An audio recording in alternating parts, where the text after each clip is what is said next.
So continue to say that it is, it is unfair to say the welfare recipients are lazy. They do not work not because they are lazy, but because they actually optimize. Okay? So what I say is that if I were in that situation, I would likely behave, pretty much the same way, because it is optimal to cut down work. Okay? So to correct the issue, we probably it's not preaching them to work, but changing the way the incentive works, right? So the alternative, as I said, is EITC, and we discussed about EITC. So EITC has an effect of increasing labor supply for low-wage workers, low-income workers. Okay? They are more likely to participate and more likely to work for longer hours. Okay? But there are negative signs, because if you go up to the higher income group, the EITC may have actually disincentive from working. Okay? It's not a perfect system, but it is quite popular, as I said, and it's used extensively in the US, for example. And actually, the Korean government has a plan to expand EITC in the future. Okay, if you're interested, if you're interested in EITC in more detail, and it's good to take my course next semester. Okay, now let's move away from the government transfer. Let's talk briefly about the taxes. Okay, so tax is the opposite of transfer. Okay, the government collects money from the workers. Okay, so if you have earnings, then you are supposed to pay income tax. Okay, so I will just briefly show how the income tax affects labor supply. There are different types of, theoretically, there are different types of income tax possible. One very simple form of income tax is lump sum. Okay, so what does it do? It's just everyone pays a fixed amount as tax. Okay, per head, for example. Per head, $100 per year or something. Okay? So what it does is that it just deducts individual's income, this amount, let's say tax amount T, $100 a year, or whatever the amount, from the budget constraint from the right-hand side. So what happens here is that it's the pure income effect, because it's just that it does not change the wage rate, W, okay? It just reduces income. So it's a pure income effect. So what it means is that lump sum tax will make individuals to work more or less? More, right? Because your income's lower, leisure is a normal good, so you consume less leisure, which means more work. Okay, so lump sum tax will make individuals to work more, which is very well known. Okay. So in a way, that lump sum tax, can be quite an ideal form of tax. Individuals will work more and pay tax. Okay, but lump sum tax is very unpopular, because lump sum tax considers to be very unfair. Okay, because you are supposed to pay the same amount the high income and low income individuals. Okay. So usually the tax amount depends on how much you earn. Okay. One way of doing it is using the proportional tax. Okay. Or some people say it's a flat tax, so flat rate for everyone. Okay. For example, like 10%. Okay. So tax rate is a fixed percentage of the labor earnings. Let's say 10%. You pay 10% of your earnings. Okay. So instead of taking 100% of your earnings, you take, let's say, 90% of your earnings. Okay. So what happens in the budget constraint is that it affects this part, WH times 1 minus T. Okay. So what happens? What happens here is that it basically changes the after-tax wage rate, right? It was W, now it's 1 minus T times W. So what happens to wage rate? Smaller or higher? It's smaller, right? Because of the income tax, because of the pure proportional tax, basically the individual's wage rate goes down, effective wage rate. So the wage rate that people care about, which is the after-tax wage rate. Okay? So this one should have income and substitution effect. By income effect, work more or less? Work less or more? Work more, right? Because your wages are lower, effective wage rate is lower, so it's like having lower income to work more. Substitution effect, work less or more? Because price of leisure is lower. So leisure is cheaper, so individuals want to consume more leisure, which means work less. So at the end, which effect, depending on which effect dominates, this flat tax may increase or decrease the labor supply. Okay? It depends on individuals, likely. Okay, this one is also not that popular. Okay? Because it seems like paying 10% for everyone, okay, it seems to be unfair. It's not that popular. So what is the usual form of income tax? That's progressive tax, right? So progressive tax, depending on how much you earn, tax rate changes. For low income group, tax rate is low. For higher income group, tax rate is higher. Okay? So that is the usual form of tax, income tax. So marginal tax rate increases as the earnings increase. Marginal tax rate is the tax rate levied on additional, let's say, $1 of your income. Okay? If you look at, for example, Korean income tax system, Korean income tax rate, then you can see that it is progressive. So if your taxable yearly income is 12 million won a year or less, marginal tax rate is 6%. Okay? And then for those who earn more than 12 million, let's say earning 30 million, okay? Then up to 12 million, they pay 6%. But between 12 and 30 million, they pay 15%. Okay?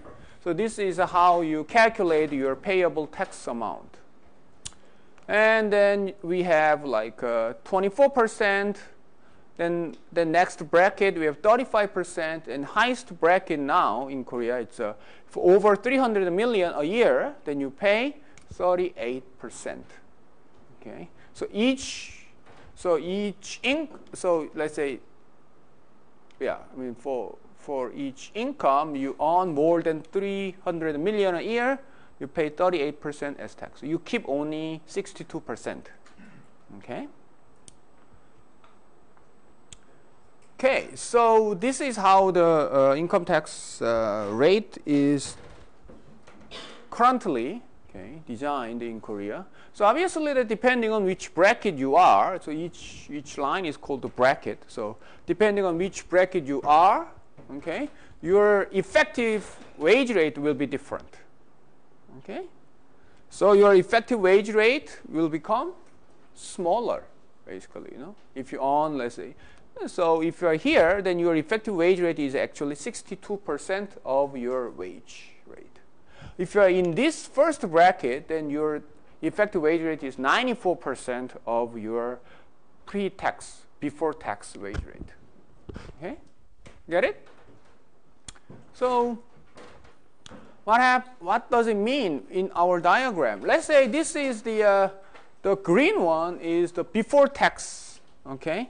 Before tax budget line. And then what happens here is that if your income is below 12 million, okay, your wage rate is 94% of your before tax wage rate. So the slope is flatter, okay, but not by much. If you are in the next bracket, then the slope changes. It becomes even flatter. So depending on, and then next bracket is flatter and flatter. Okay? So we have many different slopes. Okay? Under the progressive tax system. If it's flat tax, we have just only one slope. Okay? But since it's there are different tax rates, so we have different slopes, and it gets flatter and flatter. Okay, as you move from right to the left. Okay, so obviously in each group there are income and substitution effect. Okay, so in general we expect by income effect work more, by substitution effect work less. Okay, so it depends. Okay, get it? So so knowing the income leisure choice model, the basic model, and then applying some of these structures into additional structure into the model, we can actually do a pretty decent job on thinking how the labor supply will respond to changes. Okay, for example, what happens if marginal tax rate goes up or goes down? Okay, then it will change things. Okay, now let's move on to some other things. Overtime premium. Okay. Overtime premium is the if the individual worker works more than a stipulated regular hour, then for the additional work over the regular hours, they should get higher wage rate. That's the overtime premium. Okay? For example, in Korea, by the Labor Standard Act, Article 56, employees working overtime on night shift or on an off day are entitled to premium of 50% or higher. So it should be at least 150%. So what it means is this. Let's say in the labor contract, your regular working hours per week is 40 hours, let's say. Okay? So let's say your hourly wage rate is $10. So if you work 40 hours or less, you get each hour $10. But if you work more than 40 hours, let's say 45 hours, then what happens? For 40 hours, you get $10. For the rest 5 hours, you get at least $15. Usually, they get only 50%. So you get $15. Okay, that's how it works. That's the overtime premium. So a lot of workers, especially in production lines, if they work overtime a lot, okay, and with overtime, actually they can get higher wages. Or if they work in night shift, even if it's included in the regular working hour, if you work in night shifts, then you should get paid at least 50% more, because it's considered to be quite difficult working conditions. So you are asked to work in difficult working conditions, so you should be compensated. Okay, that's 50% at least. Okay, so for our labor supply model, work leisure choice model, what happens here is that basically there are two wage rate, right? Get it? Up to 40 hours, you have $10. Okay, then from 40 hours and above, you have $15. Okay, so in our diagram, let's say this is $10 line. Okay, before any overtime premium law, okay, before you paid $10 per hour, regardless how many hours you work. But let's say the overtime law has happened. Let's say you're working L1 hours. Let's say there's 40 hours a week, and then the Korean government says now, if you work more than 40 hours, then you should pay 50% more. So budget line will change to TEA, right? Get it? Because we have a new line, okay, that has higher slope, 50% more. Okay, then what happens to this workers' labor supply? Work more or less or same? More or less? More. Is it possible to work less or the same hours? What is the optimal thing to do for this worker? Like this, right? So you can easily see that the optimal thing to do is to move up and do some overtime work, right? Okay, something like this. So the individual will work more, L1, L2. So that would be the individual's overtime hours. Okay. Think of income and substitution effect. What happens to income effect and substitution effect with the introduction of overtime hours? Why does this individual work more? Is it possible to work less because of income effect? Why not? Think of income and substitution effect.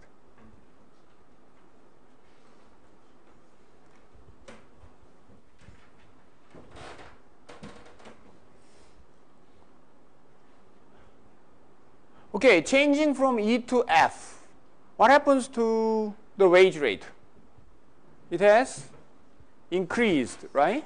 So by substitution effect, work more, right? Because the price of leisure is higher, okay? So you consume less leisure. How about the income effect? If work less, but think about this. If the individual, okay, when you think of income effect, you should ask this question. If this individual did not change anything, did not change work hours, what would happen to this individual's income? If it increases, then it should have an income effect. Or it decreases, it should have an income effect. Now, think of this, if this individual, even with the premium, overtime premium law, what would happen to this individual's income if this person did not change anything, did not change the working hours? What happens to this person's income? It should not change anything, right? Because this individual was working exactly 40 hours, earning $10 an hour. And if this person works more than 40 hours, you will get overtime, okay? But if the person just keeps working 40 hours, this person will get still the same $400, right? So what it means? It means there is no income effect, right? Get it? Okay? That's how you think of, whether the income effect actually exists or not. You think that what happens to this person's income if this person keeps working for the same hours as before? Then this person would have higher income or lower income or the same income. Same income, obviously no income effect. So in this case, there is no income effect. If this person keeps working 40 hours, no change in income. So there is only substitution effect, right? So there is only one way to go. This person will work more. Okay? Get that? Make sense? Okay? So actually, if you look at the workers working in production lines, okay? If they have a chance to do work overtime, most workers want to do work overtime. Okay, so it's not surprising if you look at, this diagram. Obviously, whether they can work overtime or not, it depends on the volume of the business, right? If the business is good, then they will have chance to do overtime. If not, not much chance. But if you work not on a production line, if you work in a, let's say, office, then things get more difficult, because in a lot of office times there is no actually explicit overtime premium. Okay, and that's the reality. Okay, so let's say if you work in a bank. Okay, so let's say banks, the work hours probably 9 to 5, but a lot of actually the workers in the bank, they work more, work beyond 5 o'clock. Are they paid overtime? No, actually. Actually, they are paid some type of lump sum payment as overtime, but it does not depend on actual hours of work. But in the production lines, okay, that is it's very strict. Okay, in the production lines, because they, count the number of hours for each worker. Okay, so they pay overtime. Okay, per hour. So there is a difference. Questions? If we can't choose the working hour, Mm-hmm. what is the point of this? If we can't choose the working hour, so what does it mean? Because individuals can't choose their working hour. This is choose by Okay. company. Really?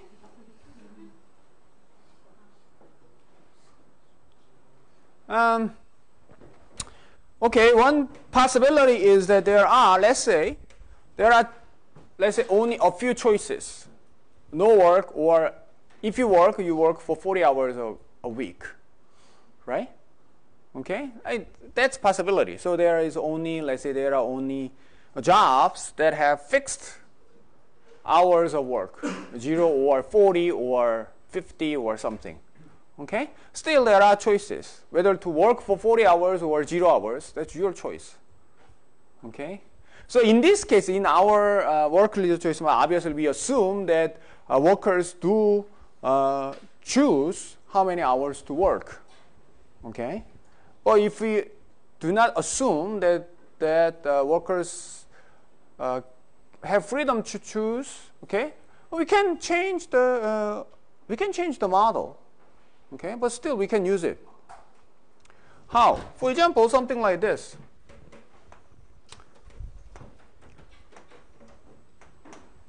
Okay. Think of your suggestion.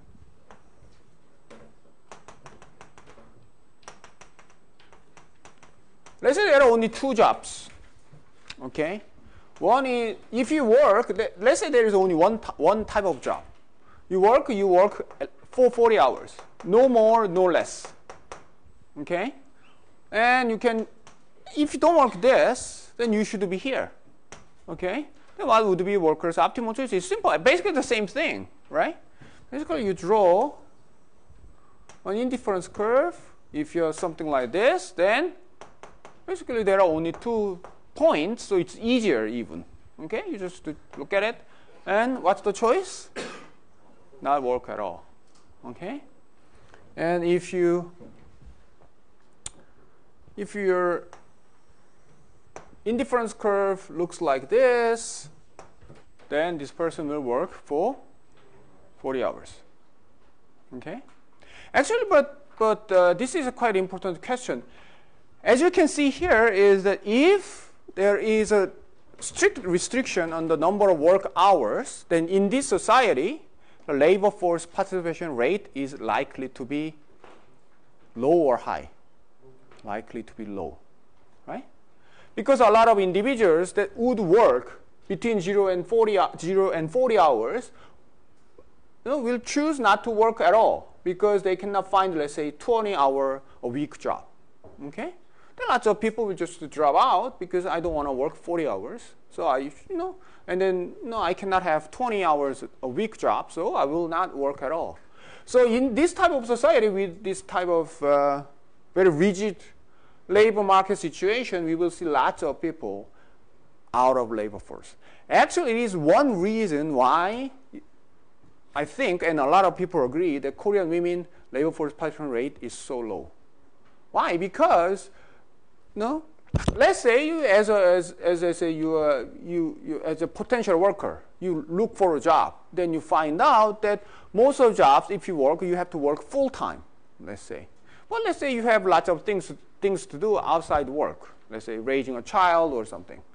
Okay, if you work full time, you have to hire a babysitter or the caregiver, and then you have to send your kid to let's say nursery.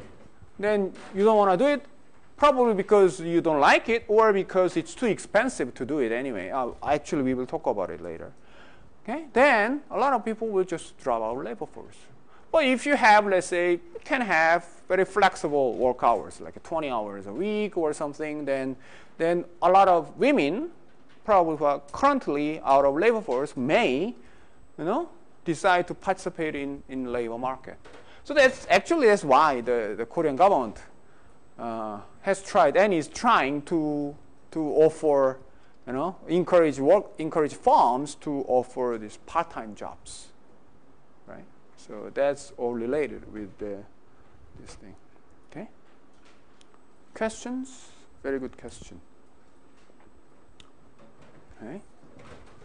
If we draw a hypothetical line Mm-hmm. that shows substitution effect that has the same slope of EF, it seems that we still have income effect. Or if you draw a hypothetical line like this line, right, to here, okay, then you work less, it seems. I mean, Yeah, like this and that. is it okay if I question with Korean? Yeah, sure, yeah. 그 A라는 기울기를 가진 그 가상의 예산선을 그으면은 어디다가? U1 Where? Here? 네, U1이랑 접하도록 그으면 대체 효과가 생기면서 이동 공급이 증가하는데, 근데 그 점이 저기 F 점보다 더 왼쪽에 있는 것 같거든요. 그러면 그 소득 효과가 있을 것 같은데.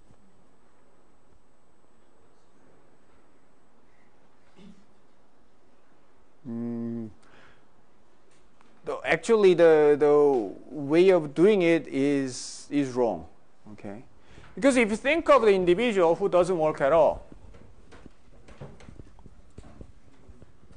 it's the same thing. So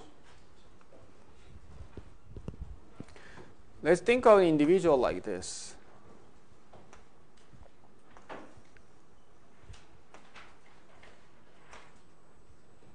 Okay, and then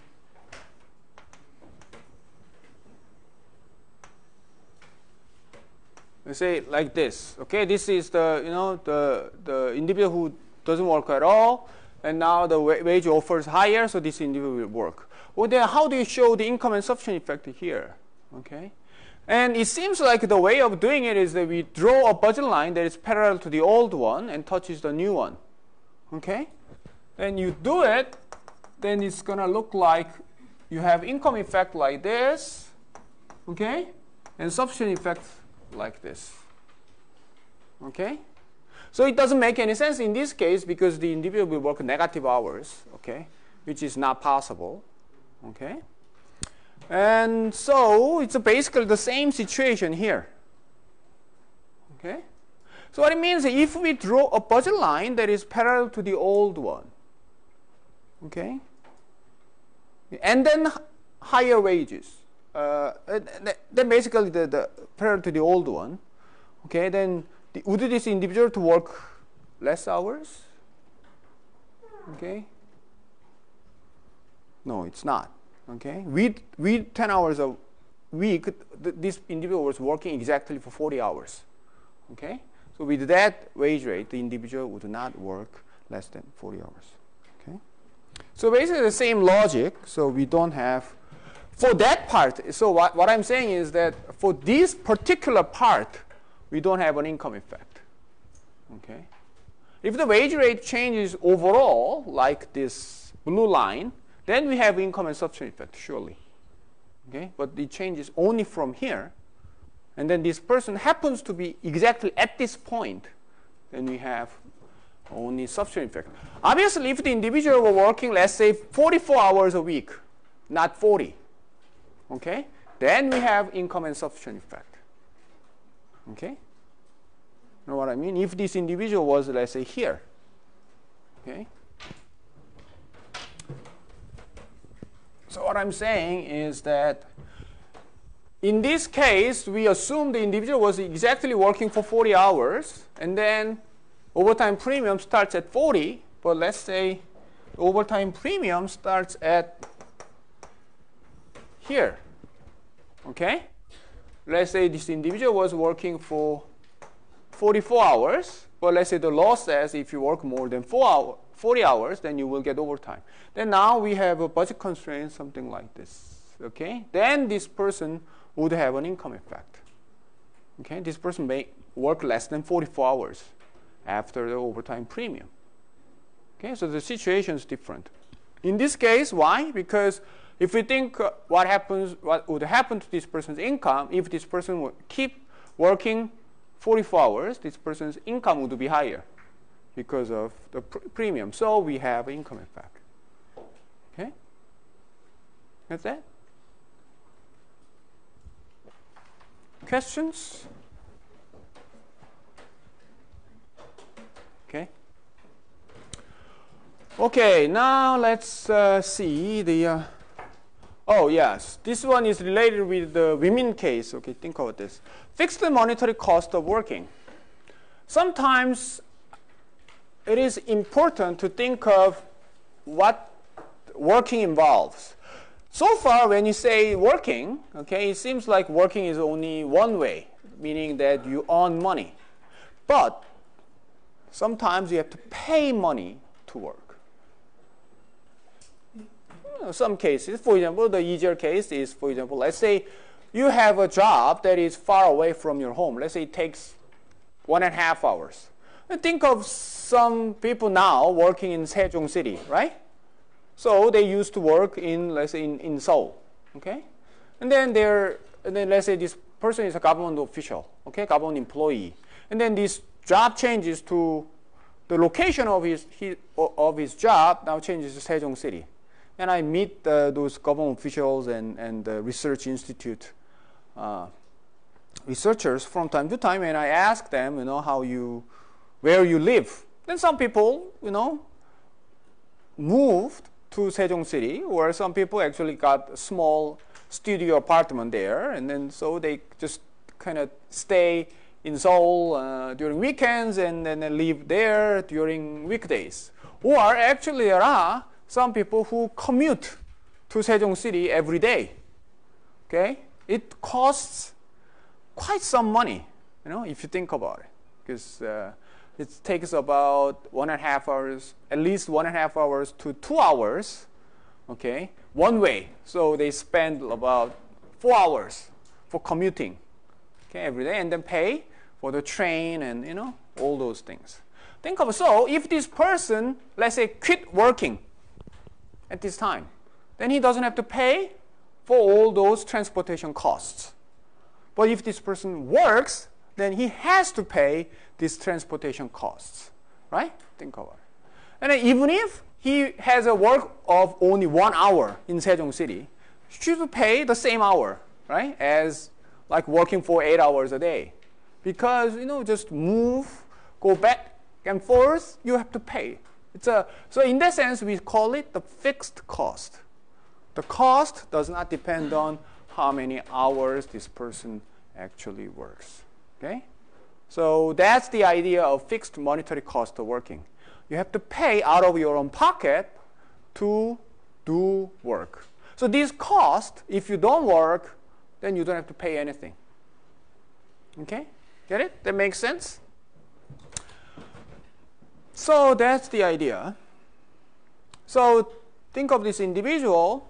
Now, what kind of costs, and then we can talk about, okay, especially for women, we can think of women with a small child. We can think of the child care costs. Okay? Let's say you have a small child. Then you have a job. Okay? Then if you go out to work, then there is nobody to take care of the child. So you have to find, let's say, child care center. Or you have to hire somebody. Okay? Let's say but child care center, let's say they charges you fixed fee. Okay? If you enroll your kid for a month, you have to pay a fixed fee. Okay? So it doesn't matter how many hours you actually send your kid to the child care center. A lot of child care center has that kind of system, fixed fee system. Okay? So that is, one type of monetary fixed cost of working. If you don't work at all, you take care of your child at home, you don't have to pay this. But if you choose to work, you have to pay. Okay? Get it? Now, what happens for, let's say, think of a mother, let's say before this married woman, let's say before having a child, she was here working. Okay, there is no think of childcare costs. There is no cost. But now, let's say this mother has a cost, childcare cost. Okay, then what it means, if she works, she has to pay a fixed fee. That is, let's say this is the fixed fee. So what? Her income will be just lower by that fixed fee if she works. Okay? Get it? That's like just lowering the budget line. But there is actually one thing that we should not forget is this point. What is this point? This point is if this person chooses not to work, this person's income is not this one, right? But this higher one, because she doesn't have to pay this.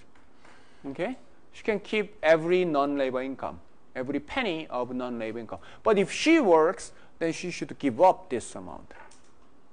Okay? Get it? So now the budget constraint has two parts. One is this line, and then there is a point, right? Point above the line. This one. Okay? So she will try to optimize given this strange-looking budget constraint. How does she do it? Okay, one way of doing it is actually the principle is still the same. You just find the optimum, the highest utility level she can find given the budget line. So in this case, for example, E2. Okay? So obviously it is a better option than not working at all. Okay? So she will work, and then she will work actually for more or less. More. Why? Because it's an income effect. Okay? She has to pay the fee, fix the fee, so her income's lower. And no change in the wage rate. So she will work actually for longer hours. Okay? That makes sense. But there is a second case, something like this. Let's say the childcare cost fee is quite high. Okay? So fixed monetary cost is quite high. Okay? It was lower before, but let's say it has, let's say the childcare center raised the fee. Okay? What happens now? If she works, then she will choose E2, but this one is not the optimal choice. Why? Because she can choose this E3, right? So obviously the E3 is the better option in terms of the utility maximization, right? So what happens to her? She will drop out, okay? And stay home and, take care of child. We hear this thing about this Sejong City, right? After these offices moved to Sejong City, quite a substantial number of people quit their job, right? Rather than working at Sejong City, not a small number of people. Right? What happened? Actually, we can explain using this diagram. What happened? Okay? For them, the choice is either E2 or E3. Okay? If you work in Sejong City, you have to pay, let's say, this fixed cost. Okay? So, probably quitting this job is the better idea. Okay? Obviously, there are people who still works there. Okay? Depending on how the indifference curve looks like. But we can actually, explain reasonably why these people quit their job, because the cost of working is higher. Okay, so it's better choice of to quit. Okay? Makes sense? See, so this model can explain lots, quite a few interesting things. So it can be used, for example, to explain why the women's labor force participation rate when they have small children are lower. Okay, actually it's a universal thing. Okay, in almost any country, women with small, very young kid, they are less likely to work than women with, let's say, the older kids. So having kids less than 7. So like that's preschool age. Okay, so these kids don't go to school. So you have to take care of the child. Somebody has to take care of the child for for a whole day, 24 hours a day. So some people will send these kids to a child care center or somewhere. And some people will choose to choose to stay at home. But if the child has grown a little older, let's say more than 7, and lots of women actually do go back to work. Okay, so when you analyze the data of women's labor supply, it is usually the case that having child younger than 7 or younger than 4, some age that is difficult to ask somebody else to take care of, 4 or so. Usually that has a negative effect on labor force participation on women. Okay, that is very well known fact. Then this can explain excellently how it is why it is the case. Okay. And one way of looking at it is why do they drop our labor force? Actually, we can use the concept of reservation wage. Okay, they drop our labor force because their reservation wage is higher than the market wage. So they drop our labor force.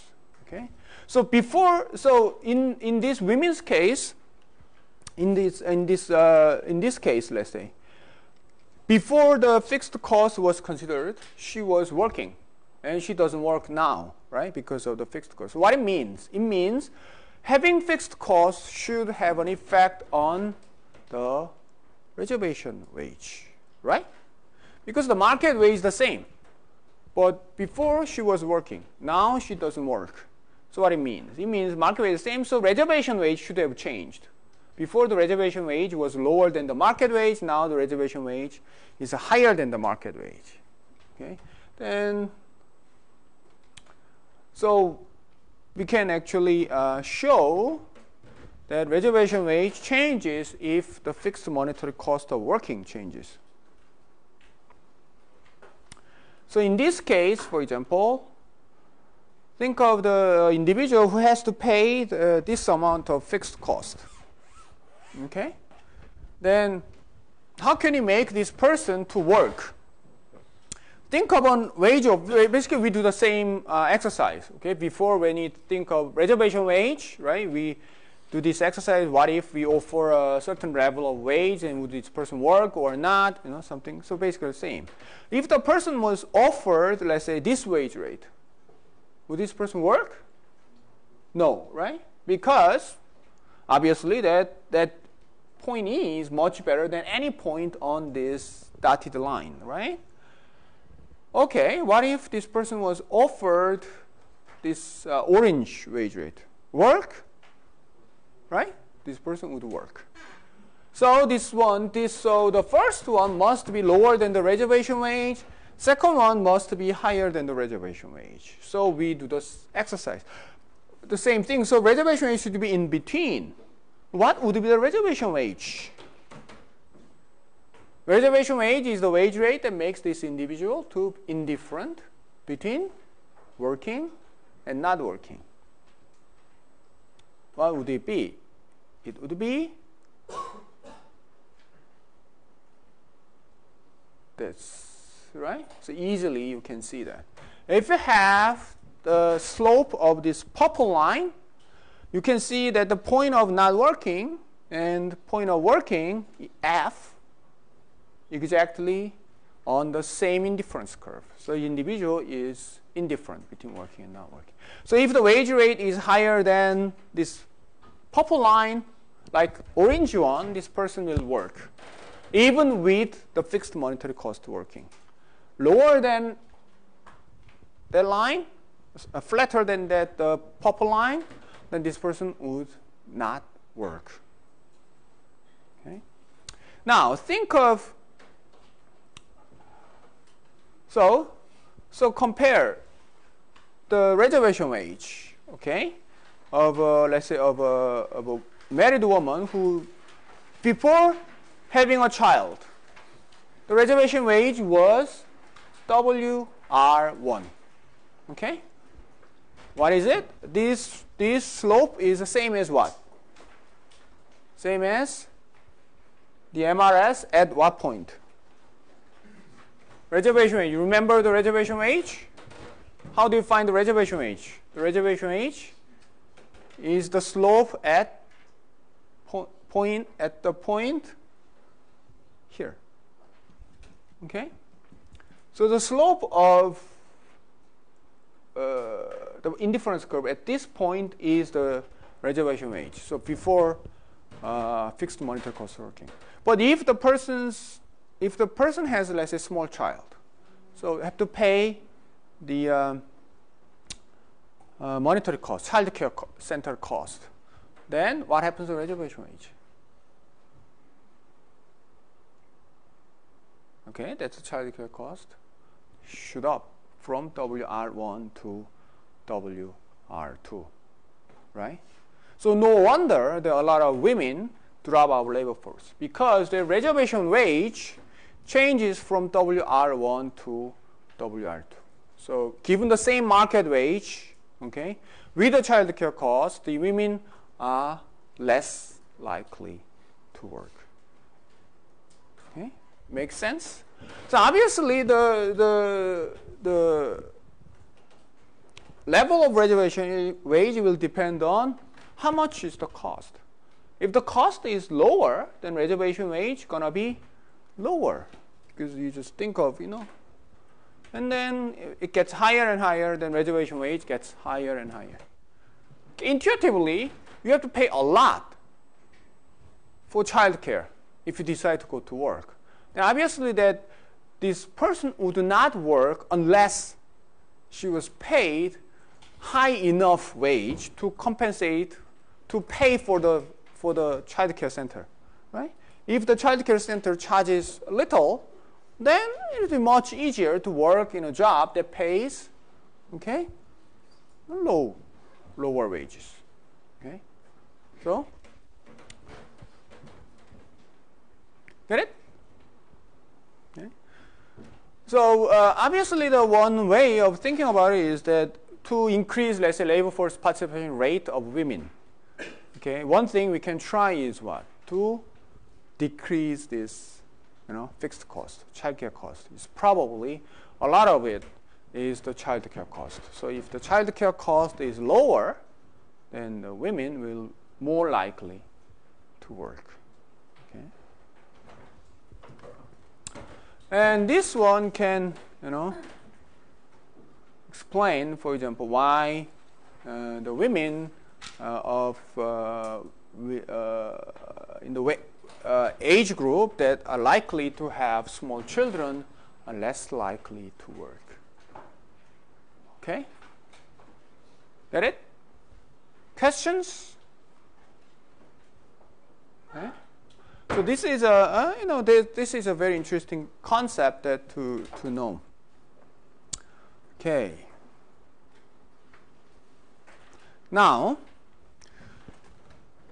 let's do a little bit of extension of labor supply model. Okay, to move away from, let's say, the traditional model of work leisure choice.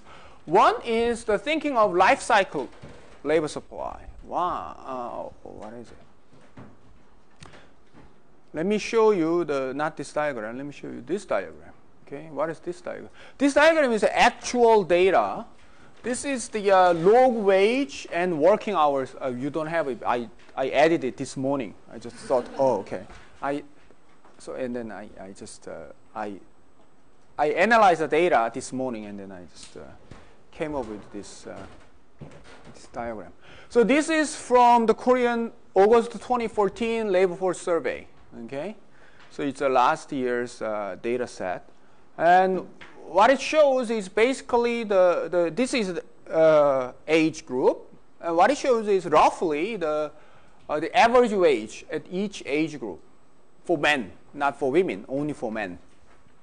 Okay, and this darker one is the wage rate. Actually, this is not exactly the wage rate. This is log wage rate. Okay, so natural log of wage rate, and as you can see that as from 25 to 60, as the individual, as the older age group, okay, or an individual gets older, their wages tend to increase, okay? And it peaks around 45, 50, like between 45 and 50. It peaks around that age. It peaks around age 50 or 48 or something. Around 50, it peaks. Okay, then it drops. Okay, that's how the wage rate typically looks like. Okay. How about the working hours? Okay, if I get the average working hour of men, okay, then you can see that around age 25, it's pretty low, between 22, 23, because a lot of people are not working at all, actually. Okay. And then actually the age as they get older, okay, their working hours will increase on average, and then it drops actually. And as you can see that these two, the log wage line, log wage curve, and working hour curve, pretty much, you know, follows the same pattern. Okay, when the wages are low, okay, their working hour is lower. Okay, so less people are working. Okay, or people do work shorter hours, and the wages are high. Then they tend to work. Most of them tend to work, and they work for full time. And then wages drops, and then also the same pattern. Okay, so this is very well known fact. Okay, not only in Korea. Actually, this is from our textbook. So this one shows, in a sense, it's U.S. case, and basically the same thing happens. Okay, same. This is wage rate as like around 50, it peaks, and working hours around 50, it peaks and drops. Okay, and this diagram and this diagram pretty much the same actually, even though the countries are different. Okay? So the puzzle is this: what happens? Why the working hour follows closely the pattern of wage rate? Right? If you think about it, it is strange, because if you know the theory of work leisure choice model, when the wage go up, it does not mean that this individual will work more, right? Because of income and substitution effect, it may work more or work less. Okay, but it seems like there is only one way of, going. Wage goes up, work more. Wage falls, work less. Okay, so it seems like which effect? Substitution effect. It seems like only the substitution effect is, happening here. Okay, that is the subject of life cycle labor supply model. How can you explain this, pattern? These similar patterns of working hours and wages. It seems like it's contradicting the substitution and income effect. Okay. Now, theoretically, the explaining it is actually using the substitution effect, because that's obviously the substitution effect is the thing. Okay. So the basic assumption is that, let's say the worker knows how the wage rate will change over the lifetime. Let's say you think of your wage rate over your lifetime. Then let's say you have very good idea that how it will change. Okay? So it is low currently, but over time it will increase. And then it peaks around age 50, and then it will drop. Let's say you know that. Okay? So in this case, not like work leisure choice model, we think an individual who are thinking of whole lifetime and thinking of how to distribute my work over my lifetime. Okay? So work leisure choice model, when we learned about work leisure choice model, we have only one period. How many hours to work at this moment. But this individual is thinking forward. Okay? How do I distribute my work over my lifetime from, let's say, age 25 to 60? How do we do it? Now, first thing we know is that in the sense that he knows the whole lifetime course, so you can say that this individual can keep the income constant. Okay? So keeping the income constant, okay, so I know my whole lifetime how it works out. Then what is the best choice? To work while the wage is higher, or to work while the wage is lower? Let's say you have to choose. No? Is it better to work when the wage is higher, or better to work when the wage is lower? Higher. It's better to work when the wage is higher, and if you work less, it's better to work less when the wages are lower. Right? That's the best way of distributing your time. Okay? So while you are young, you know that even if I do go out and work, let's say, you get only minimum wage. Okay? So it's better, probably it's a good idea to just not to work at this moment. But let's say you are age 30, age 40. Okay? Then you have, let's say, human capital and everything. So then you know that your wages are pretty high if you get a job. So then in that case, it's better to get a job that time. So, for example, when you start your life, you're thinking, okay, during my age 20s, okay, my wages are pretty low, even if I work. So, it's better to stay out of labor force and go to school. And then if I work age 30, 40, then my wages are pretty high. So, at that moment, I should work. And then when I get older, my wages will be lower, so, work less. It's better. That's the better plan than working right now, like age 20, and then okay, I have a time off during my age 30 and 40, and then I start working age 50. Okay, this person will be poor, very poor in the whole life, right? So that is not obviously the optimum. Even if this person works for same number of hours for the whole lifetime as the previous person, this person will be much worse off, right?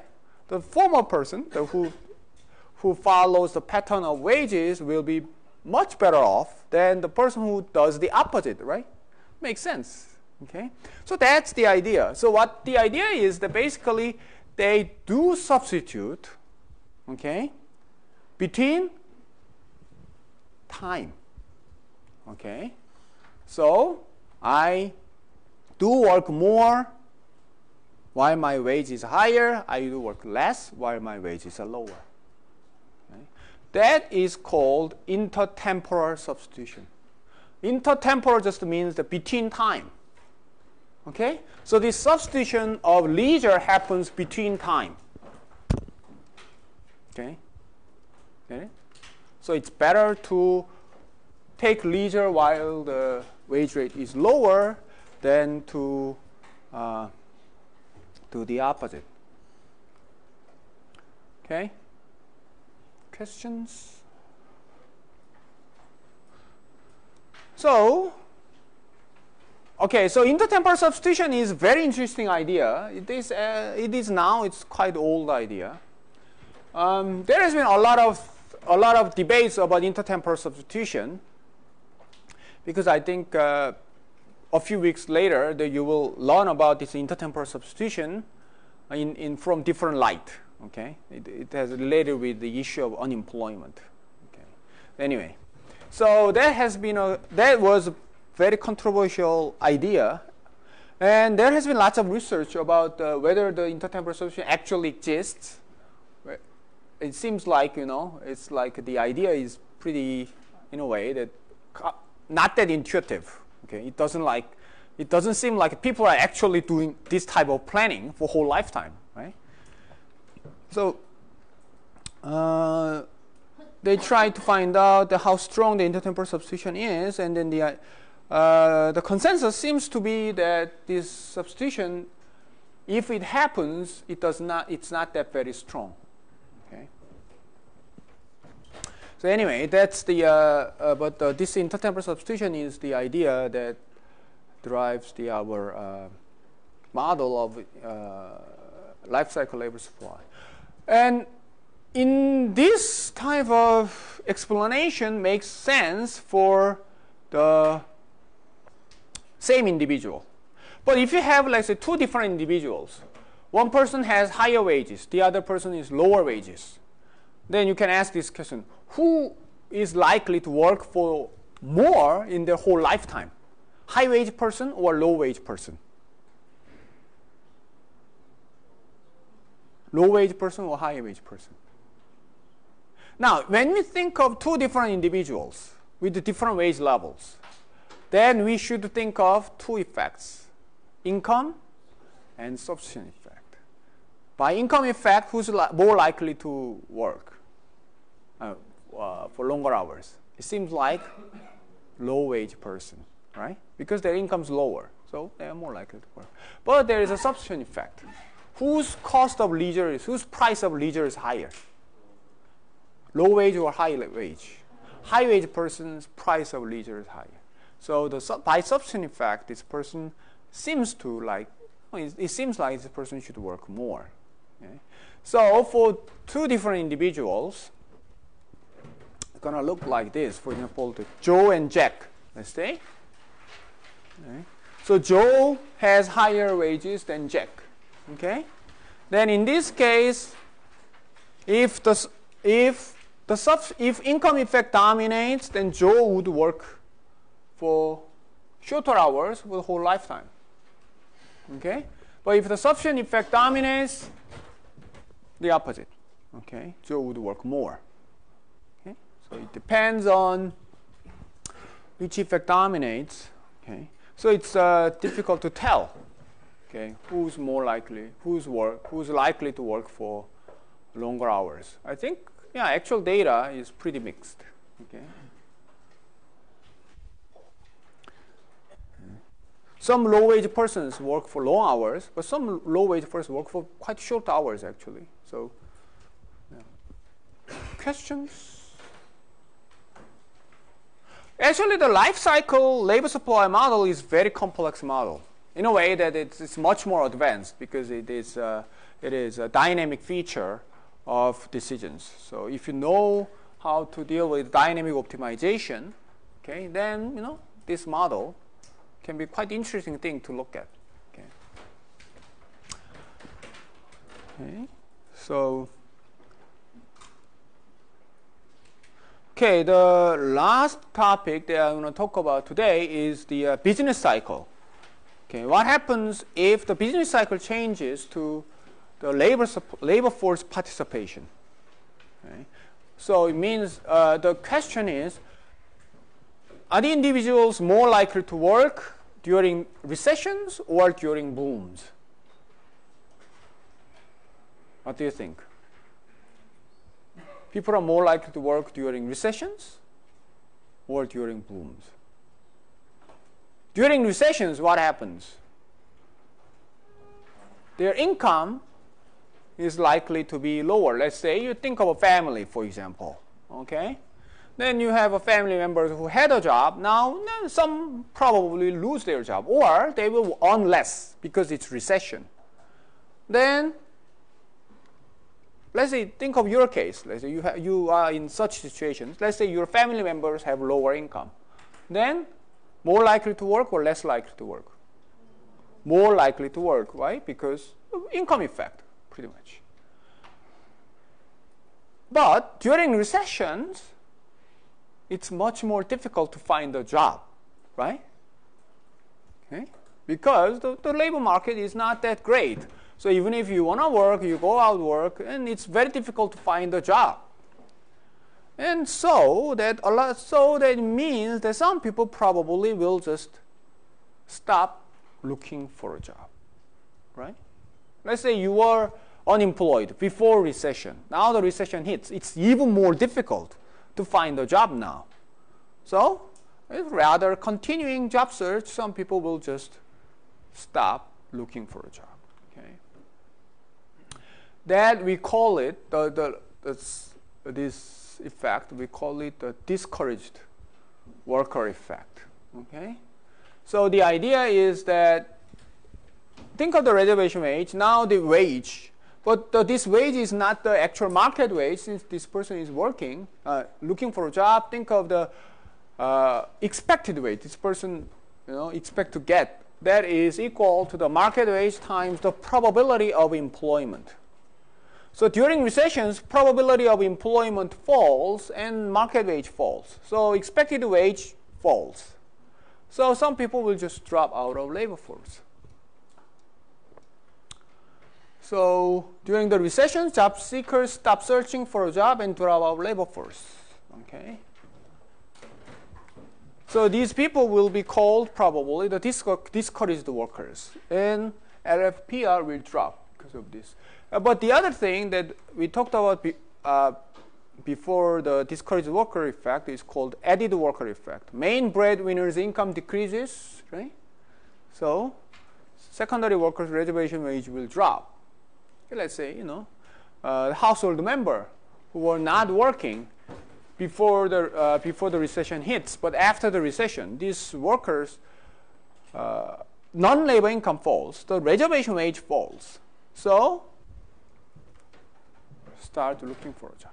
So in this case, LFPL increases.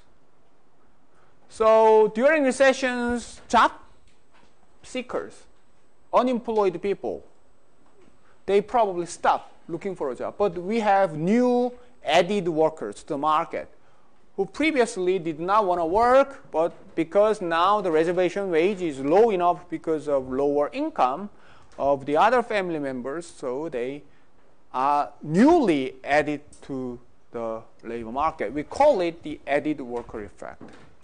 Okay, so in this case, LFPR increases. So LFPR and business cycle has theoretically ambiguous relationship. It's difficult to say that whether it goes together or goes the opposite. When you actually look at the data, I try to look at the data. Yeah, that's true. I mean, it's very difficult. Basically, they don't match much. Okay, LFPL may increase or decrease depending on the situation. Okay.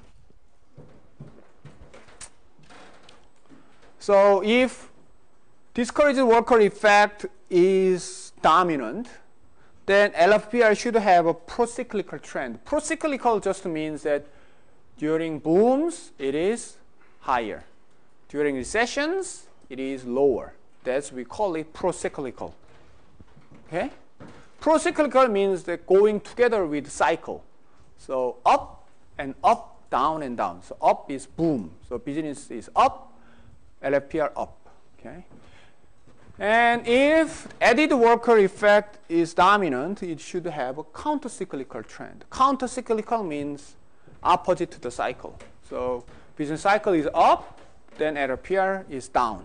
So that is the added worker. So during the boom, for example, some people just stop working. Oh, my family members, let's say my husband or my parents, are earning enough money, so I don't have to work. So stopping work. If that happens a lot, then it's going to be counter-cyclical.